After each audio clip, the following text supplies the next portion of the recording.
For today's video guys, pupunta nga pala tayo sa Dinamulag Mango Festival Zambales. Nandito ako kasi sumali ako sa shirt contest. Ito nga pala guys, nagulat ako kasi meron silang paalmusal. O diba, grabe na Zambales. Gustong gusto ko na magpampon dito.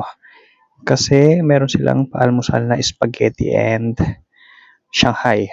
After nyan, itutur ko kayo saglit kung anong meron sa Dinamulag Festival. Ayan siya, yung t-shirt design contest competition.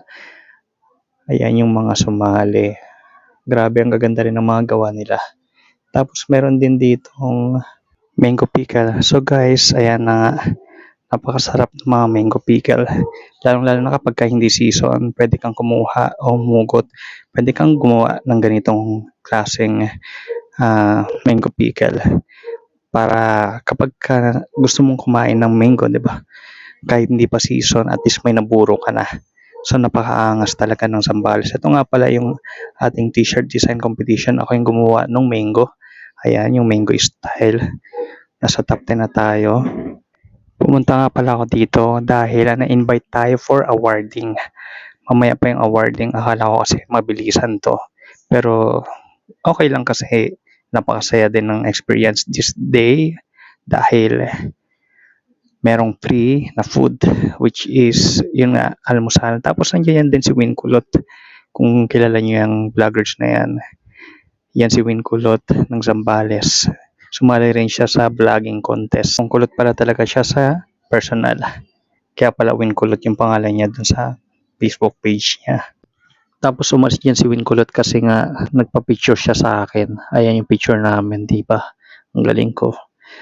Tapos pagkatapos niyan, hindi na ako mapakali. Umalis na muna ako kasi nga nasi-CR na ako. Pero grabe yung CR dito. Malinis naman. Maganda rin yung CR. Yun nga lang kasi, kung makikita ninyo dito sa next video ko is, may lock siya. Pero hindi siya nalalak. Ayan. Yan siya. May lock pero hindi nalalak. So, paano ako magsi-CR na ito? Magbabawa sana ako ng pagkatao ko. Yan ang ginawa ko. May idea ko tapos di ba? Grabe. Iba talaga kapag ka Boy Scout.